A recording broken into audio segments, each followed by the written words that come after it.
ನಮಸ್ಕಾರ ವೀಕ್ಷಕರೇ, ಎಲ್ಲರಿಗೂ 79ನೆಯ ಸ್ವಾತಂತ್ರ್ಯ ದಿನಾಚರಣೆಯ ಶುಭಾಶಯಗಳು.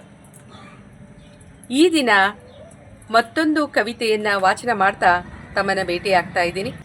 ಡಾಕ್ಟರ್ ಸಿದ್ಧಲಿಂಗಯ್ಯನವರು ಬರೆದಂತಹ 47ರ ಸ್ವಾತಂತ್ರ್ಯ ಕವಿತೆಯನ್ನು ವಾಚನ ಮಾಡ್ತಾ ವಿಶ್ಲೇಷಣೆಯನ್ನು ಮಾಡ್ತಾ ಇದ್ದೀನಿ.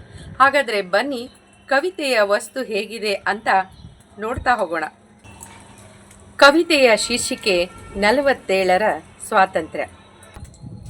ಈ ಕವಿತೆಯನ್ನು ಡಾಕ್ಟರ್ ಸಿದ್ಧಲಿಂಗಯ್ಯ ಅವರು ತುಂಬ ಸುಂದರವಾಗಿ ವಸ್ತುಸ್ಥಿತಿಯನ್ನು ಆಧಾರವಾಗಿಟ್ಕೊಂಡು ರಚನೆ ಮಾಡಿರ್ತಕ್ಕಂಥದ್ದನ್ನು ಕಾಣ್ತೀವಿ. ಅವರು ಬರೆದಂಥ ಈ ಕವಿತೆ ಇಲ್ಲಿಯೂವರೆಗೂ ಕೂಡ ಪ್ರಶ್ನೆಗಳನ್ನು ಹುಟ್ಟು ಹಾಕ್ತಾನೇ ಇದೆ ಅಂತಕ್ಕಂಥದ್ದು, ಈ ಪ್ರಶ್ನೆಗಳಿಗೆ ಉತ್ತರನೇ ಇಲ್ಲ ಅಂತಕ್ಕಂಥದ್ದನ್ನು ಕಂಡುಕೊಳ್ತೀವಿ. ಕೆಲವೊಂದು ಸರ್ಗಿ ವಿಷಾದನೀಯ ಅನ್ನಿಸ್ತಕ್ಕಂಥದ್ದನ್ನು ಕೂಡ ಕಾಣ್ತೀವಿ.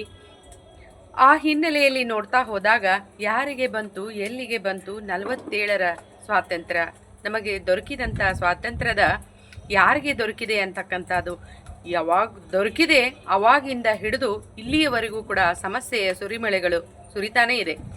ಅನೇಕ ರೀತಿಯಾದಂಥ ಸವಾಲುಗಳನ್ನು ಎದುರಿಸ್ತಾ ಹೋಗ್ತಕ್ಕಂಥದ್ದು, ಆದರೂ ಕೂಡ ಸಮಸ್ಯೆಯನ್ನು ಮುಕ್ತವಾದಂತಹ ಒಂದು ದೇಶ ನಮ್ಮದು ಆಗ್ತಾ ಇಲ್ಲ ಅಂತಕ್ಕಂಥದ್ದು ಒಂದು ರೀತಿಯ ನೋವು ಅಂತಕ್ಕಂಥದ್ದನ್ನು ಗಮನಿಸ್ಬೋದು.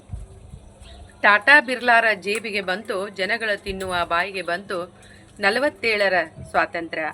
ಶ್ರೀಮಂತರ ಒಂದು ಅವರಿಗಾಗಿನೇ ಸ್ವಾತಂತ್ರ್ಯ ಸಿಕ್ಕಂಗಾಯಿತು ಅಂತಕ್ಕಂಥದ್ದು, ಬಡವರ ಬಾಯಿಗೆ ಬರಲಿಲ್ಲ, ಅಂದರೆ ಬಡವರ ಕಷ್ಟಗಳು ತೀರಲಿಲ್ಲ ಅಂತಕ್ಕಂಥ ವಿಚಾರವನ್ನು ಇಲ್ಲೇ ಸಿದ್ಧಲಿಂಗಯ್ಯನವರು ಹೇಳ್ತಕ್ಕಂಥದ್ದು. ಬಡವರ ಮನೆಗೆ ಬರಲಿಲ್ಲ, ಬೆಳಕಿನ ಕಿರಣ ತರಲಿಲ್ಲ. ಬಡವ ಬಡವನಾಗಿಯೇ ಉಳಿತಕ್ಕಂಥದ್ದು, ಶ್ರೀಮಂತ ಶ್ರೀಮಂತನಾಗಿಯೇ ಉಳಿತಕ್ಕಂಥ ಹಲವಾರು ಒಂದಿಷ್ಟು ವಿಚಾರಗಳನ್ನು ನಾವಿಲ್ಲಿ ಗಮನಿಸ್ಬೋದು. ಸ್ವಾತಂತ್ರ್ಯ ಬಂದಿದೆ, ಆದರೆ ಸರ್ವರಿಗೂ ಸಮಬಾಳು ಸರ್ವರಿಗೂ ಸಮಪಾಲು ಅನ್ನುವಂತಹ ಒಂದು ಆಧಾರದ ಮೇಲೆ ಜೀವನ ನಡೀತಾ ಇಲ್ಲ ಅಂತಕ್ಕಂಥದ್ದನ್ನು ಇಲ್ಲೇ ಕವಿ ಹೇಳ್ತಕ್ಕಂಥದ್ದನ್ನು ಗಮನಿಸ್ತೀವಿ. ಗೋಳಿನ ಕಡಲು ಬತ್ತಿಸಲಿಲ್ಲ, ಅನೇಕ ರೀತಿಯಾದಂತಹ ದಾರಿದ್ರ್ಯ, ಇಂಥ ಹಲವಾರು ಸಮಸ್ಯೆಗಳು ಭಾರತದಿಂದ ದೂರ ಆಗಲೇ ಇಲ್ಲ ಅಂತಕ್ಕಂಥ ವಿಚಾರವನ್ನು ಅಭಿವ್ಯಕ್ತಪಡಿಸಿರ್ತಕ್ಕಂಥದ್ದನ್ನು ಕಾಣ್ತೀವಿ. ಸಮತೆಯ ಹೂವನ್ನು ಅರಳಿಸಲಿಲ್ಲ, ಸಮಾನತೆ ಅಂತಕ್ಕಂಥದ್ದು ಬರಲೇ ಇಲ್ಲ ಅಂತಕ್ಕಂಥದ್ದು, ಜಾತಿ ಲಿಂಗ ತಾರತಮ್ಯ, ಹೀಗೆ ಬಡವ ಶ್ರೀಮಂತ, ಹೀಗೆ ಸಾಕಷ್ಟು ರೀತಿಯಾದಂಥ ವರ್ಗ ಸಂಘರ್ಷಗಳನ್ನು ಕೂಡ ವರ್ಣ ಸಂಘರ್ಷಗಳನ್ನು ಕೂಡ ಕಾಣ್ತಾ ಇದ್ದೀವಿ. ಸಮತೆಯ ಹೂವು ಕಾಣಲೇ ಇಲ್ಲ ಅಂತಕ್ಕಂಥ ಒಂದು ಶೋಚನೀಯ ಭಾವವನ್ನು ಕವಿ ಅಭಿವ್ಯಕ್ತಪಡಿಸಿರ್ತಕ್ಕಂಥದ್ದನ್ನು ಕಾಣ್ತೀವಿ. ಹಣವಂತರ ಕೈ ಸನ್ನೆ ಮಾಡಿದರೆ ಕತ್ತಲೆಯಲ್ಲಿ ಬೆತ್ತಲೆಯಾಯಿತು, ಬಡವರು ಕಾಣದ ಸ್ವಾತಂತ್ರ್ಯ 47ರ ಸ್ವಾತಂತ್ರ್ಯ. ಇಲ್ಲೇ ಮತ್ತೆ ಒಂದಿಷ್ಟು ವಿಚಾರಗಳನ್ನು ಅಭಿವ್ಯಕ್ತಪಡಿಸ್ತಕ್ಕಂಥದ್ದು, ದುಡ್ಡು ಇದ್ದವನೇ ದೊಡ್ಡಪ್ಪ ಅಂತಕ್ಕಂಥ ಒಂದು ವಿಚಾರವನ್ನು ಇಲ್ಲೇ ಕವಿ ಅಭಿವ್ಯಕ್ತಪಡಿಸ್ತಕ್ಕಂಥದ್ದು. ಬಡವರು ಅನೇಕ ರೀತಿಯಾದಂಥ ಸಮಸ್ಯೆಗಳನ್ನು ಎದುರಿಸ್ತಾನೆ ಹೋಗ್ತಕ್ಕಂಥದ್ದು, ಜೊತೆಗೆ ಅವರಿಗೆ ಕೆಲವೊಂದು ಸಾರಿಗೆ ಎಲ್ಲ ರೀತಿಯಲ್ಲಿ ಅಂತ ಅಲ್ಲ, ಕೆಲವೊಂದು ಸಾರಿಗೆ ಇಲ್ಲೇ ಅವರಿಗೆ ಸ್ವಾತಂತ್ರ್ಯ ಬಂದಿದೆಯಾ ಅಂತಕ್ಕಂಥ ಪ್ರಶ್ನೆಯನ್ನು ಹಾಕ್ಕೊಂಡಾಗ ಒಂದು ಪ್ರಶ್ನೆಯಾಗಿಯೇ ಉಳಿತಕ್ಕಂಥದ್ದನ್ನು ನಾವಿಲ್ಲಿ ಕಾಣ್ತೀವಿ. ಅದರ ಜೊತೆಗೆ ಸಾವಿರಾರು ಜನ ಗೋರಿಯಾದರು, ನಮಗೆ ಸ್ವಾತಂತ್ರ್ಯವನ್ನು ತಂದುಕೊಡ್ಲಿಕ್ಕೆ ಸಾಕಷ್ಟು ಜನ ಗೋರಿಯಾದರು ಅಂತಕ್ಕಂಥದ್ದು. ಅದರ ಜೊತೆಗೆ ಸಾಕಷ್ಟು ಜನ, ಲಕ್ಷಗಟ್ಟಲೆ ಜನ ಇಲ್ಲಿ ಗಲ್ಲಿಗೇರಿದ್ರು, ತ್ಯಾಗ ಬಲಿದಾನವನ್ನು ಮಾಡಿರ್ತಕ್ಕಂಥದ್ದನ್ನು ಕಾಣ್ತೀವಿ. ಆದರೆ ಅನೇಕ ರೈತರು ಹೋರಾಡಿದರು, ಕಾರ್ಮಿಕರು ಹೋರಾಡಿದರು, ಜೊತೆಗೆ ರಕ್ತವನ್ನು ಬಸಿದ್ರು ಅಂತಕ್ಕಂಥದ್ದು. ಆದರೆ ಯಾರಿಗೆ ಬಂತು, ಎಲ್ಲಿಗೆ ಬಂತು 47ರ ಸ್ವಾತಂತ್ರ್ಯವನ್ನು ಪಡ್ಕೊಂಡಿದ್ದೀವಿ, ಆದರೆ ಎಲ್ಲಿವರೆಗೂ ನಾವು ಬೆಳವಣಿಗೆ ಆಗಿದ್ದೀವಿ ಅಂತಕ್ಕಂಥ ಪ್ರಶ್ನೆಯನ್ನು ಹಾಕಿದಾಗ ಇನ್ನೂ ಕೂಡ ನಮ್ಮಲ್ಲಿ ಹಲವಾರು ಸಮಸ್ಯೆಗಳು ಇದ್ದಾವೆ ಅಂತಕ್ಕಂಥದ್ದು. ಬಡತನ, ನಿರುದ್ಯೋಗ, ಹೀಗೆ ಸಾಕಷ್ಟು ರೀತಿಯಾದಂತಹ ಕೆಲವೊಂದಿಷ್ಟು ಸಮಸ್ಯೆಗಳನ್ನು ಕಾಣ್ತಾನೆ ಇರ್ತಕ್ಕಂಥದ್ದನ್ನು ಗಮನಿಸ್ತೀವಿ. ಜೊತೆಗೆ ಮಹಿಳೆಯರ ಮೇಲೆ ಆಗ್ತಕ್ಕಂಥ ಕೆಲವೊಂದಿಷ್ಟು ದೌರ್ಜನ್ಯಗಳಾಗಿರ್ಬೋದು, ಮಹಿಳೆಯರಿಗೆ ರಕ್ಷಣೆ ಇಲ್ಲ ಅಂತಕ್ಕಂಥದ್ದನ್ನು ಕೂಡ ನಾವಿಲ್ಲಿ ಗಮನಿಸ್ಬೋದು. ಹೀಗೆ ಸಾಕಷ್ಟು ಒಂದಿಷ್ಟು ಸಮಸ್ಯೆ ಮತ್ತು ಸವಾಲುಗಳನ್ನು ಎದುರಿಸಬೇಕಾದಂಥ ಪರಿಸ್ಥಿತಿಗಳು ಇಂದು ಬಂದಿದೆ ಅಂದರೂ ಕೂಡ ತಪ್ಪಾಗಲಾರದು. ಪೊಲೀಸರ ಬೂಟಿಗೆ ಬಂತು, ಮಾಲೀಕರ ಚಾಟಿಗೆ ಬಂತು, ಬಂದೂಕಿನ ಗುಂಡಿಗೆ ಬಂತು 47ರ ಸ್ವಾತಂತ್ರ್ಯ. ಇಷ್ಟೇ ಇರೋದು ಸ್ವಾತಂತ್ರ್ಯ ಅಂತಕ್ಕಂಥದ್ದು ಬಂದಿದೆ. ಆದರೆ ನಾವು ಎಷ್ಟರ ಮಟ್ಟಿಗೆ ಬಳಸ್ಕೊಂಡಿದ್ದೀವಿ ಅಂತಂದ್ರೆ, ಏನಾದರೂ ಆಯ್ತಂದ್ರೆ ಪೊಲೀಸರ ಬೂಟು ಕಾಲಿಗೆ ಬಂದಿದೆ. ಇದರ ಜೊತೆಗೆ ಏನಪ್ಪಾ ಅಂತಂದ್ರೆ, ಮಾಲೀಕರ ಚಾಟಿಗೆ ಅಂದ್ರೆ ದುಡಿಸ್ಕೊಳ್ತಕ್ಕಂಥವನು ಯಾವ ರೀತಿಯಾಗಿ ಚಾಟಿ ಏಟನ್ನು ಕೊಟ್ಟರೂ ಕೂಡ ಅದು ಒಂದು ನಡೆಯುತ್ತಾ ಅಂತಕ್ಕಂಥ ಮನೋಭಾವ. ಸ್ವಾತಂತ್ರ್ಯ ಎಲ್ಲಿಗೆ ಬಂದಿದೆ ಅಂದರೆ ಬೂಟಿಲಿಂದ ಒದ್ರೂ ಕೂಡ ಸಹಿಸ್ಕೊಳ್ತಕ್ಕಂಥ ಒಂದು ವಿಚಾರಕ್ಕೆ ಗಮನಿಸ್ಬೋದು. ಅದರ ಜೊತೆಗೆ ಬಂದೂಕಿನ ಗುಂಡಿಗೆ ಹೆಚ್ಚಾದರೂ ಏನಾದರೂ ಮಾಡಿದರೆ ಲಾಠಿ ಚಾರ್ಜ್ ಆಗ್ತಕ್ಕಂಥದ್ದು, ಗುಂಡೇಟುಗಳು ಬೀಳ್ತಕ್ಕಂಥದ್ದು ಇದಕ್ಕೆ ಮಾತ್ರ ಸೀಮಿತ ಆಗಿದೆ ಗಲಭೆಗಳಿಗೆ.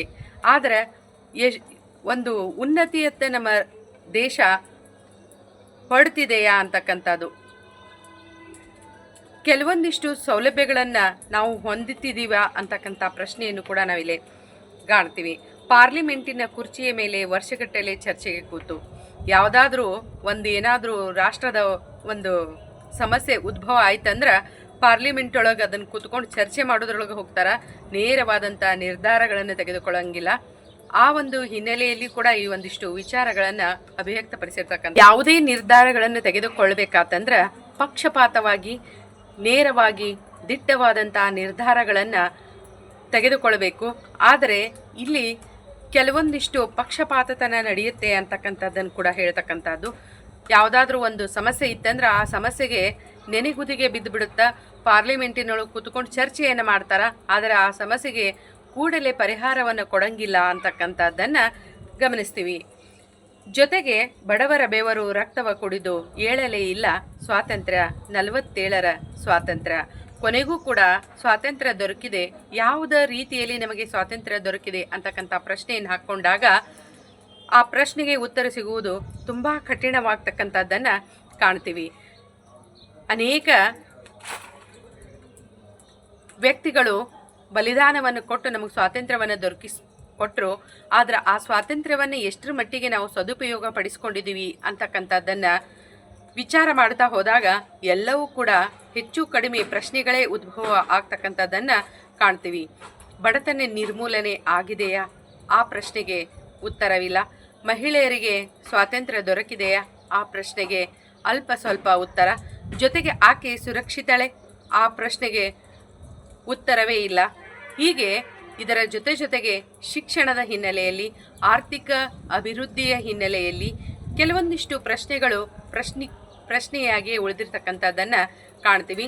ಜೊತೆಗೆ ಅನೇಕ ರೀತಿಯಾದಂಥ ಇತ್ತೀಚಿನ ದಿನಮಾನಗಳಲ್ಲಿ ಭಯೋತ್ಪಾದನೆ ಆಗಿರ್ಬೋದು, ನಕ್ಸಲಿಸಮ್ ಆಗಿರ್ಬೋದು, ಅದರ ಜೊತೆಗೆ ಇನ್ನೂ ಸಾಕಷ್ಟು ರೀತಿಯಾದಂತಹ ಕೆಲವೊಂದಿಷ್ಟು ಸಮಸ್ಯೆ ಮತ್ತು ಸವಾಲುಗಳನ್ನು ಎದುರಿಸುವುದರ ಜೊತೆಗೆ ನಮ್ಮ ದೇಶ ಇನ್ನೂ ಹೊರಡ್ತಾನೇ ಇದೆ. ಸಮಸ್ಯೆಗಳಿಗೆ ದಿಟ್ಟವಾದಂತಹ ನಿರ್ಧಾರವನ್ನು ತೆಗೆದುಕೊಳ್ಳುವುದು ನಮ್ಮಲ್ಲಿ ಆಗ್ತಾ ಇಲ್ಲ ಅಂತಕ್ಕಂಥದ್ದು. ಈ ಎಲ್ಲ ಸಮಸ್ಯೆಗಳಿಂದ ಮುಕ್ತ ಆಗಬೇಕು ಅಂತಕ್ಕಂಥದ್ದೇ ನಮ್ಮೆಲ್ಲರ ಆಶಯ. ಇಂತಹ ಪ್ರಜ್ಞಾಪೂರ್ವಕವಾದಂತಹ ಕವಿತೆಯನ್ನು ಕೊಟ್ಟಂತಹ ಡಾಕ್ಟರ್ ಸಿದ್ಧಲಿಂಗಯ್ಯನವರಿಗೆ ಅನಂತ ಧನ್ಯವಾದಗಳು. ಈವರೆಗೆ ಈ ಕವಿತೆಯನ್ನು ಆಲಿಸಿದ ನನ್ನ ಎಲ್ಲ ಸಹೃದಯಿಗಳಿಗೆ, ಜೊತೆಗೆ ಕನ್ನಡ ಜನತೆಗೆ ಅನಂತ ಧನ್ಯವಾದಗಳು. ಮತ್ತೊಂದಿಷ್ಟು ಕವಿತೆಗಳನ್ನು ವಾಚನ ಮತ್ತು ವಿಶ್ಲೇಷಣೆಯನ್ನು ಮಾಡ್ತಾ ಮತ್ತೆ ಭೇಟಿಯಾಗೋಣ.